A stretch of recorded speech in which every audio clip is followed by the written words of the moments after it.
Hello, my name is White Wolf, and welcome to the results of the 2013 Therian Census.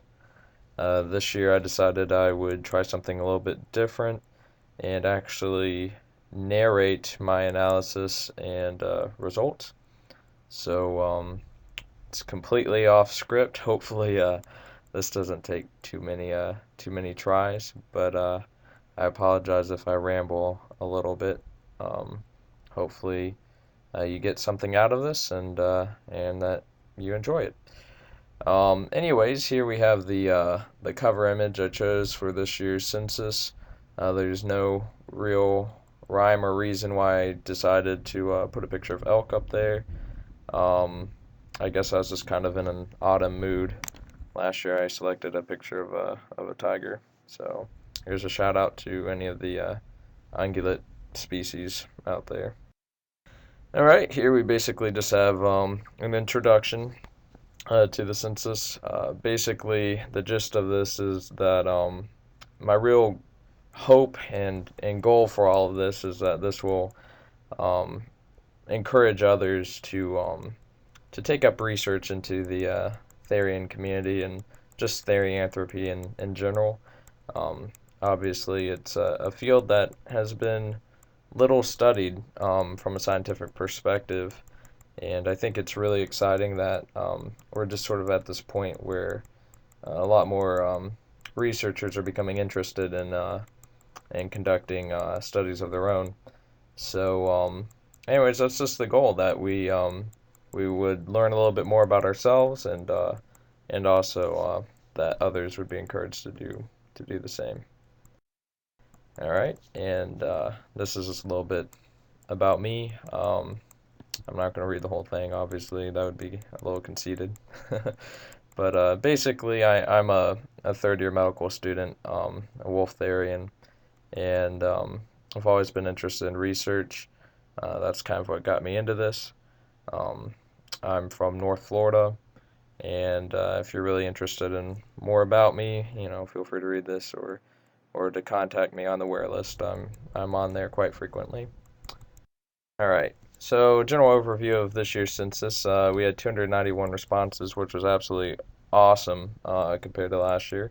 We more than doubled the total amount. A lot of this I really attribute to the fact that um, I was able to leave the census open for a longer period of time. I think it was open almost twice as long as the previous year. Also, it was a lot easier to tally results using Google Docs versus SurveyMonkey. So that was a huge plus. I've only gotten positive feedback from that. So likely going to be sticking with that in the future. Just like last year, tried to have the survey disseminated as far as possible across the internet. And of course, we still have the same confounders as last year, in that it's only an online census, so anyone who is not online is not going to be counted. Also, there's always the possibility that some websites weren't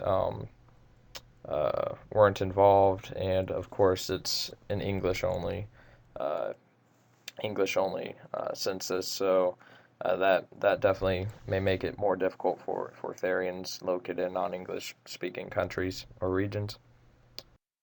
All right, so with that, here we are into the first actual results. This first slide basically just shows the ethnicities of the Therian community. Just like last year, you can see that it is predominantly a Caucasian or white community. Now that said, again, you have to keep all of these results, take all these results with a grain of salt, in that this is purely an online English census. So many regions, especially equatorial regions where um, the internet might not be as readily available, are absolutely going to be underrepresented. Still, it's interesting to see at least what community um, we come in contact with most often. Um, And here we have a comparison of last year's results to this year's results. You can see that essentially the percentages are about the same. I would say that this year's results across the board are going to be a little more accurate simply because we had more respondents. Um, so, not much more to add to that. All right, here we have the age of the Therian community. Again, comparing last year to this year. The black lines, of course, are this year's results on the graph. Gray are last year. Again, you can see a similar trend, um, although this year's are likely a little more accurate. The Therian community continues to be um, made up of younger folks, primarily adolescents and young adults, um, between teens and mid 30s. There are a couple of older adults in the 40s and 50s, but still to this day, no one over the age of 60, at least no one that took part in the census. So that's interesting. We have here the age of awakening, so to speak. That is the age or the moment that you first realized that there was something different with yourself. You may not have heard the term Therian before, but this is sort of the acknowledgement that you have animal-like qualities, I guess you could say. Anyways, just like last year, very similar. Most Therians first came to that realization in their earlier life, which makes sense, especially considering that the Therian population, at least online Therian population, is predominantly young. Most Therians had their awakening moments during childhood or adolescence, a few a little bit later. Okay, next we have the biological sex of the Therian community. For anyone who might not have a science background, I wanted to take a moment here to make the important distinction between sex and gender.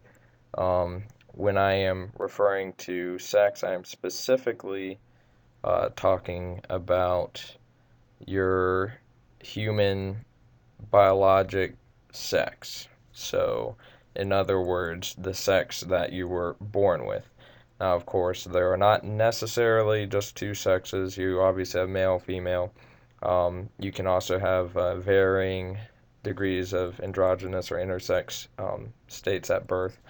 But that is specifically what I am talking about here. I'm not talking about gender, which gender is more of a social association. That is, you feel more female or male, and obviously there's not necessarily a correlation between your biological sex and the gender that you associate with.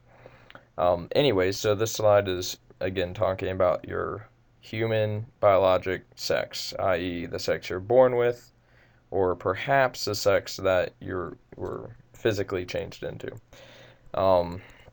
As you can see here, the Therian community, and this is something that really surprised me last year, to be honest with you. I was expecting complete opposite results, but the Therian community, again, is predominantly female driven. In fact, it's about 2/3 female, which is a large majority. Very interesting, and again, just like last year, I note this interesting trend as we continue through these next few that progressively, with now talking about gender, the community becomes more and more male gendered, especially compared to the female biological sexual makeup. Um, as you can see here, now that we're talking about gender identification. Again, this is actually referring to your human gender identification. And as we can see, it's still predominantly female, slightly more female than last year's results. Again, I believe this year's results are a little more accurate. But whereas the biological sex makeup of the community is perhaps 2/3 female, here at this point, we're talking about under 50%. And of course, we introduce a couple of other terms: androgynous, meaning any sex or a combination of sexes, and asexual. And even though some of these words have sex, and I should have said gendered, androgynous, gendered. Again, we're referring to gender with this. Right, and moving on, this gets a little more confusing now. You have to remember, being Therians, there are three levels of yourself, you could so to speak. There's your physical human self.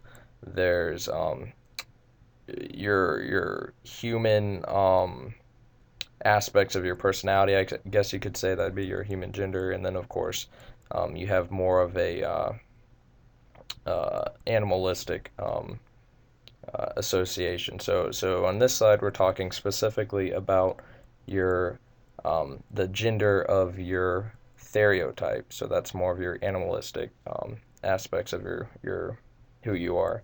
Um, Looking at this, you can see that uh, surprisingly enough, and this is actually similar to last year, same results were suggested that while it is a female-driven community in terms of biological sex and gender, human gender association, it's actually just slightly a male-driven um, stereotype um, community.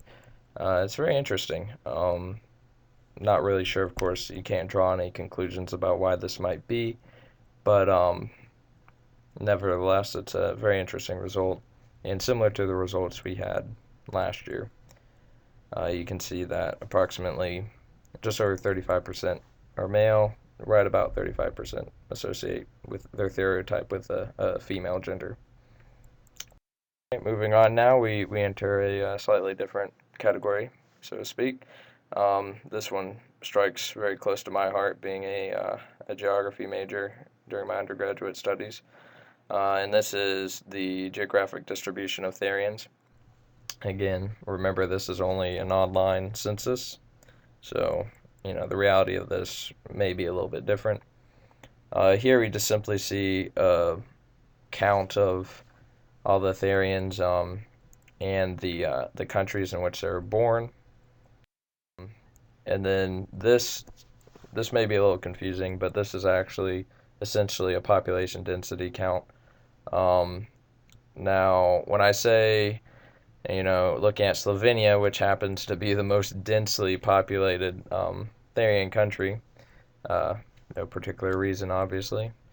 Um, when I say 100.4 there, it's important to note that little disclaimer at the bottom that these numbers have actually been adjusted by a magnitude order of an eighth power. So I'm not saying that, there's 100 Therians, um, per anything.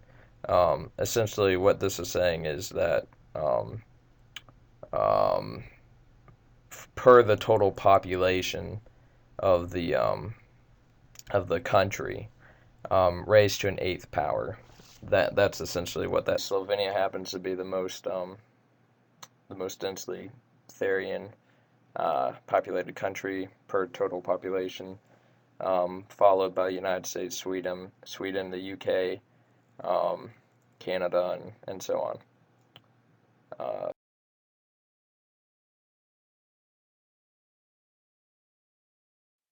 and here we actually have a map of that Therian density.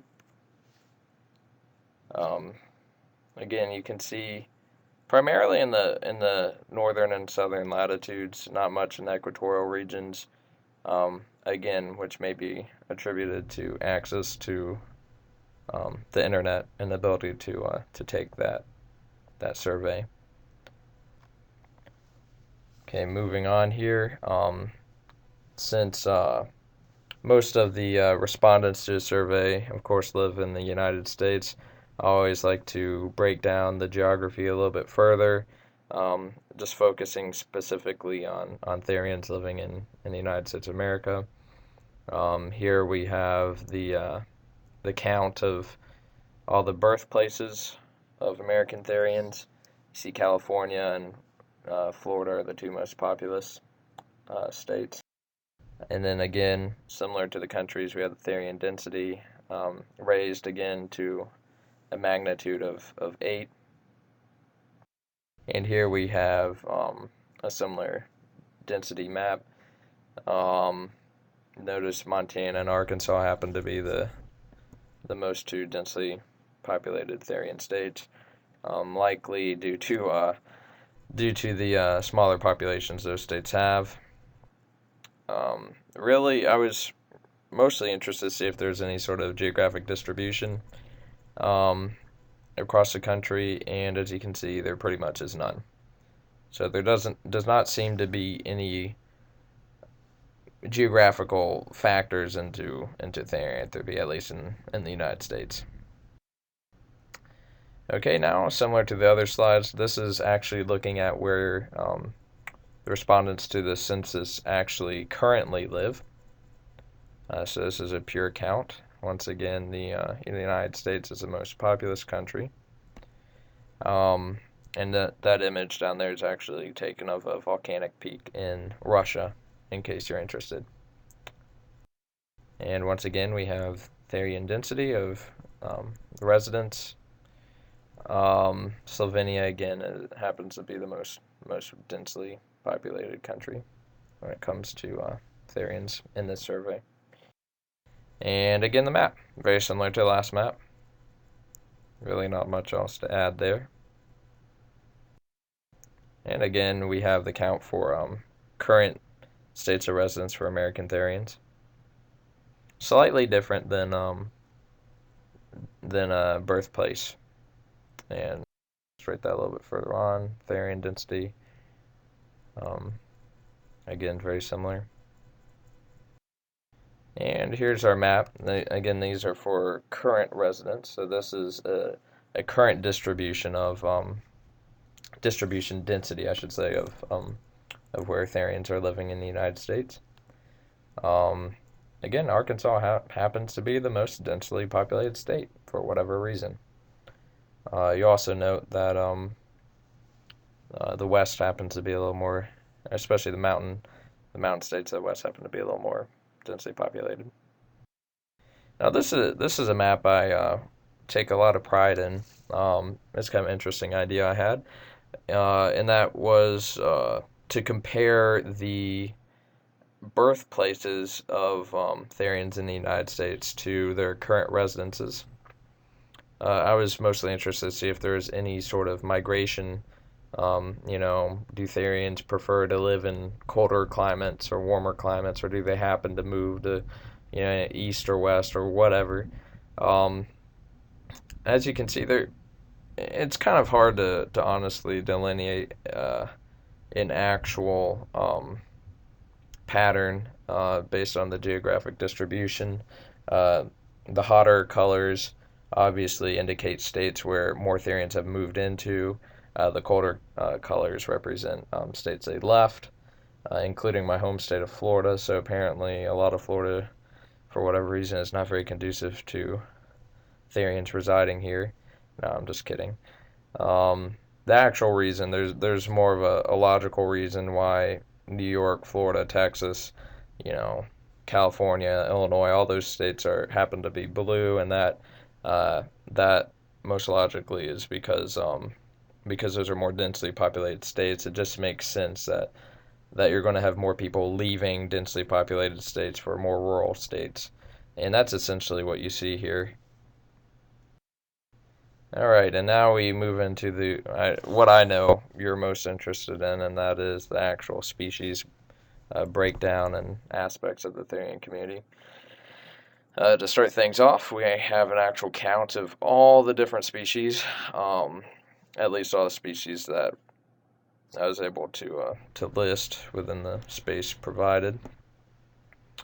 I'm not going to spend too much time just counting down everything, but just like last year, unsurprisingly, the wolf is by far the most popular stereotype, followed by other, which could be anything, Um, and then we get into more of the mythical creatures with the dragon. Uh, Fox is actually the second most common real species, and then followed by other canines, felines, so on and so forth. Breaking it down into more animal groups, comparing the groups to the results from last year. Very similar again across the board. This year we had slightly fewer canines than we did last year, but I attribute that to the fact that I was able to provide more options given the different survey format. So just naturally, you're going to have more representation of other stereotypes that perhaps were not represented in last year's census. So that makes complete sense. Felines are about the same. All the rest are very similar. Not much change. And here we just have a graphical breakdown of this year's stereotypes, breaking it down into animal groups, so to speak. Again, these aren't actual um, biologic groups or anything like that, just for utter convenience. Again, canines are by far the most common, followed by felines and so on.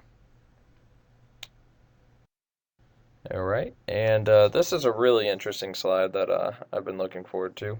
Um, Last year, I attempted to sort of extrapolate this from the data, but I didn't specifically have a question asking this. This year, since I was able to have a slightly longer census format, I was able to actually ask this question, which I think makes a big difference. Um, this is showing specifically how many separate stereotypes each individual Therian has. Of course, you may be aware of the term polyware or polytherians, Um, and I was just really curious, what the actual breakdown of that was. As you can see, still the majority of Therians only have one Therian or one Theriotype. You could call them maybe monotherians. Um, by far the most common, almost 70%. Second to that, we have those with two, three, four, and so on. Um, and it's about what you would expect with a breakdown.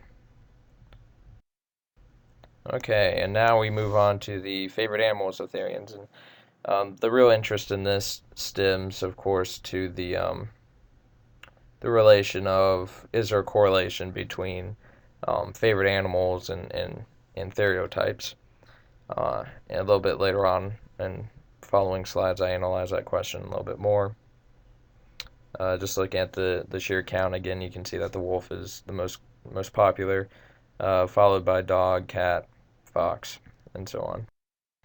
And this is just a continuation of that list. It's a very long list. Should not be surprising that Therians do like animals. So there are lots of favorite animals. That's for sure. All right, and this is just a graphical breakdown of that count. And the most interesting thing to note with this is that actually felines, when you break it down into groups, or when you opposed to individual species, um, felines are actually the most popular animal, I guess you could say. Uh, more Therians have cats as their favorite um, animal, which is interesting especially when you compare the fact that felines were second to canines in the overall stereotype count. Okay, and this is actually comparing the ranking of each of these animal groups. That is the number of individuals associating with a stereotype in each, and those with favorite animals. What you can see is that overall they closely parallel each other. They're very similar rankings for each category. Now taking that Okay, and now taking that same concept and putting it into a graphical format, I'm extremely proud and excited about this slide. I had a very similar slide last year, and in last year's results, that slide showed a correlation coefficient of above zero point 0.7, which if you're not really familiar with calculus, algebra, all that, especially concepts of linear regression. Essentially, what a correlation coefficient is telling you is the degree of relationship between two sets of data. Um, Generally speaking, anything over zero point 0.8 is considered to be highly correlated. That is, there's a strong relationship between the two. Between about zero point 0.6 and zero point 0.8 is moderately correlated. Um, Between about 0.4 and zero point 0.6 approximately are weakly correlated, and anything really below zero point 0.4, you could say there's not much of a correlation there. Of course, the closer you approach zero, the closer you're approaching true randomness, the closer you approach a full numerical 1, that would represent an absolute relationship between the two. So, again, last year it showed about a zero point 0.7. Now, I think a major reason for that high correlation was because of the question format last year, I was only able to correlate animal groups to each other. So, in other words, I was relating stereotype species groups versus um, favorite animal species groups. And just naturally, by grouping things in that manner, it can sometimes lead to a higher correlation coefficient than reality. This year, since I was able to break down the data so specifically into individual animal species, uh, I was able to obtain a much more accurate picture. And as you can see, the correlation coefficient dropped significantly to 0.494, which I would classify as a loose association. Now, it's important to note, of course, that correlation does not prove causation, and I'll go ahead and explain that on this slide. I have another slide coming up to this, which is very similar, but I'll explain it here. Essentially, what I mean when I say that, um, what I'm saying is that all this shows is that there's some relationship between these two aspects. In this case, it's a loose relationship. But say it were a strong relationship, that still would not prove that one thing caused the other.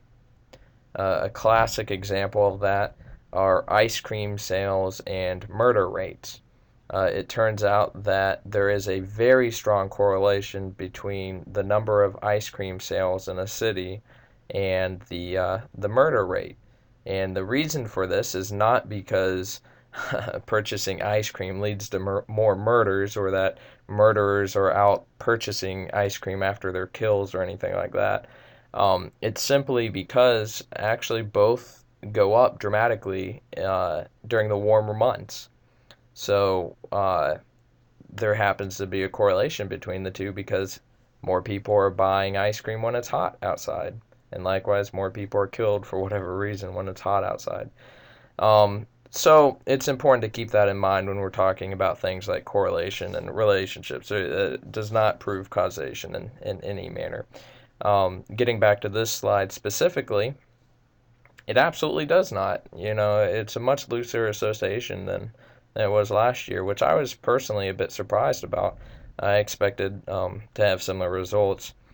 So it appears that uh, a Therian's favorite animal is not necessarily related, at least as strongly, to their actual stereotype.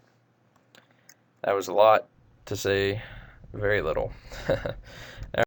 Now this is another really interesting question I was able to ask in this census compared to last year, just because I had more time, more room to ask it. And that is specifically looking at Therians and their relations to the furry fandom. Uh, this first question simply asks, do you consider yourself to be a member of the furry fandom? And as you can see, the majority do not, but it's not a very large majority. Still approximately 40% or so do consider themselves to be members of the furry fandom. So that's a very large minority of the overall Therian community. Again, very important to study. Specifically, looking at the fursonas, and for those who aren't perhaps as familiar with the furry fandom, a fursona is essentially very similar. A fursona is to a furry what a stereotype would be to a Therian. In other words, this is a species of animal that their character is based off of. And we can see the most popular remains the wolf, and there's fox right up there, dog. Um, very similar, very similar count. Breaking it down again into the actual species groups, and then cross comparing them. You can see just like the favorite animals that the actual groups appear to be very similar. And now on to that correlation graph. And this is very fascinating. Now again, this is actually comparing, just like the other, this is comparing the individual species. Okay, so this is not comparing those animal groups. And you can see that there's a much higher correlation between a Therian's fursona species and their stereotype, especially when compared to a favorite animal. Whereas the favorite animal correlation was about 0.49, this one is over 0.8, 0.85, which again, if you remember back to that other slide, suggests a strong correlation.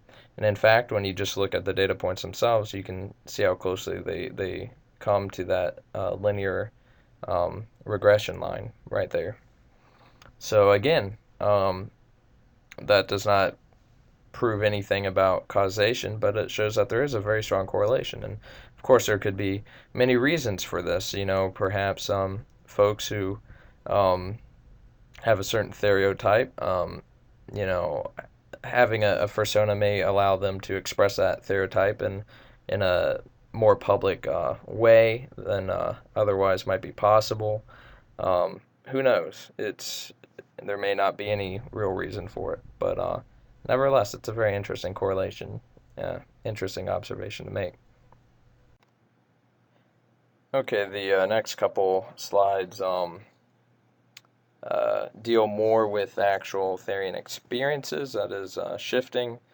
Um, I'm not even going to attempt to explain what a shift is or what any of these shifts are, so I apologize for that. I just really, some of the definitions can be a bit convoluted, and I'm not going to waste 30 minutes explaining it all. So I apologize for that. If you're more interested in what these terms actually mean, I strongly encourage you to read up on that. There are many resources on different Therian sites where you can kind of get an idea of just what they're talking about. Anyways, this first shift, aura shifting, you can see that generally speaking across the board, a lot of Therians don't experience this. In fact, half of all Therians, just about half, have never experienced an aura shift. Only approximately 10% experience this on a constant basis, 5% on a daily basis. So not very common.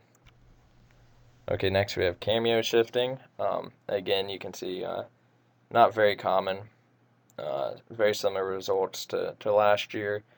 Just about 45% of all Therians have never cameo shifted. And now moving on to dream shifting, which I personally find very fascinating, seeing as I've experienced several dream shifts myself. Again, the results are fairly similar to last year. it's a much more common experience among all Therians. Only 10 to 15% have never dream shifted, or at least have never realized that they've dream shifted. Most Therians tend to have dream shifts ranging on a frequency from a few times every month to a few times a year to rarely, but across the board, a very much more common experience. Now, mental shifting happens to be a very prevalent uh, experience shared amongst Therians. In fact, the vast majority of Therians experience mental shift at least a few times a month.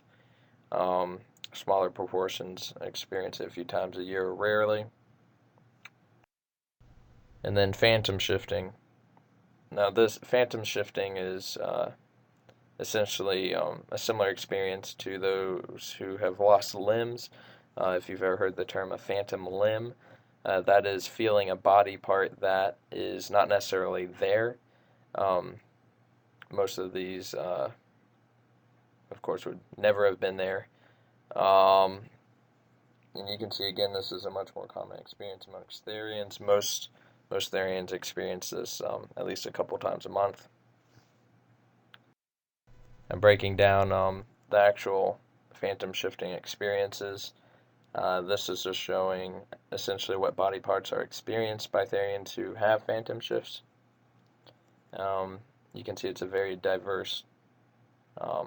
very diverse list, and the results, there's really no pattern to any of the results. It's um, pretty even across the board. These next several slides deal with more of the social factors of the Therian community.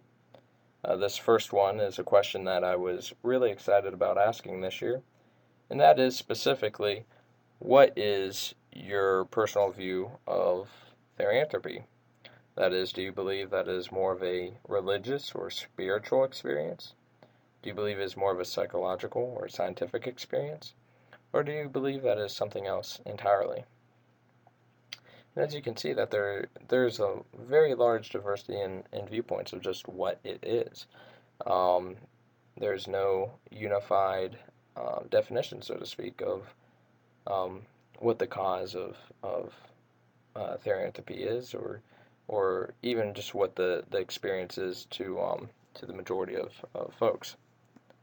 You can see slightly more people believe that it is more spiritual in nature, but a very large number also believe that it's scientific or psychological. And furthermore, a lot of people don't know what the heck it is. That's what I take from the other, anyways. All right, now we're looking more at the social interactions of Therians. This question is asking, how many other Therians have you met in person? I was very interested to see, especially since Therians tend to be, at least seem to be, isolated to themselves. Um, there are howls and different gatherings, but unlike the furry fandom, you don't have a convention of sorts where Therians are able to get out and openly meet each other. And this is very much reflected in these results, where um, about 1/3 of all Therians have never met another Therian in their life. Um, and similarly, about 1/4 of all Therians have only met one or two other Therians. So you can see the majority of folks in the Therian community have had a very limited interaction with other folks with similar experiences. Only just over 10% have actually met a large number. Okay, in a similar vein, this slide is showing how many people each Therian has told about their experiences with therianthropy. I have to say I was a little bit surprised about the results of this. I figured that there'd be a slightly larger proportion of Therians who haven't told many people, have kind of kept to themselves. But as you can see, um, many Therians are very open about their experiences, at least with friends and family and people that they trust. And along with that thought, this is an actual breakdown of the types of people Therians have told. You can see that by far the most common are friends, and I think that the reason for that is twofold. Friends are people that aren't quite as close as your family. They're not people you necessarily have to interact with every day. So there's a little bit of that safety of distance there. But at the same time, friends are people that you trust, that you talk to a lot, that you develop strong bonds with, and they're most likely the ones that you're going to tell about deep personal things and issues. And so it's unsurprising that friends happen to be the by far the most commonly told about theranthropic experiences. Next, I was actually surprised with how many Therians have told their parents. I have to, from a personal standpoint, I have to say kudos to you because that's something that I'm not sure that I would ever actually do. So there's some gutsy folks out there, or some understanding parents either way. All right, and now we are looking at the sexual orientation of the Therian community. As you can see, very similar to the results from last year, asked uh, essentially the same question. Um, Heterosexual is the most common association, followed by bisexual and pansexual. Um, Really not much else to add there. All right, this slide is showing the education level of all Therians in the community. This is going to be a very interesting slide to follow up with in the future and future censuses, especially as the community continues to age, as you saw in that earlier slide. The vast majority of the community is in their adolescence or young adult life. Um, so it's going to be interesting to follow up with that to see if this continues to progress. As you can see, the majority of Therians have a high school level education. A large number also have some degree of college education, um, and a small proportion have graduate level degrees. And this is looking at the religious affiliation of the Therian community. Um, the Therian community appears to be a widely religious a group to some degree, although, as you can see, the other category is absolutely the most common. What that tells me is that Therians are deeply spiritual, but in their own individual ways, which is not an unsurprising result, especially considering the breakdown of the group, of the community, uh, and especially considering how many Therians do believe that it is a spiritual experience. Um, you will note that compared to last year's census, there is a much larger number of atheists than almost 20% compared to 10% last year. And that concludes the 2013 Therian Census. I just want to take a second to thank everybody who was involved, everybody who partook in this year's census or last year's. It's because of you that we're actually able to do this. I also want to take a second to thank everybody who disseminated the actual survey to all the various sites and to friends and whoever. I want to thank specifically the staff of the Ware List for providing a good home for the census and lots of support. Uh, Absolute huge kudos to you.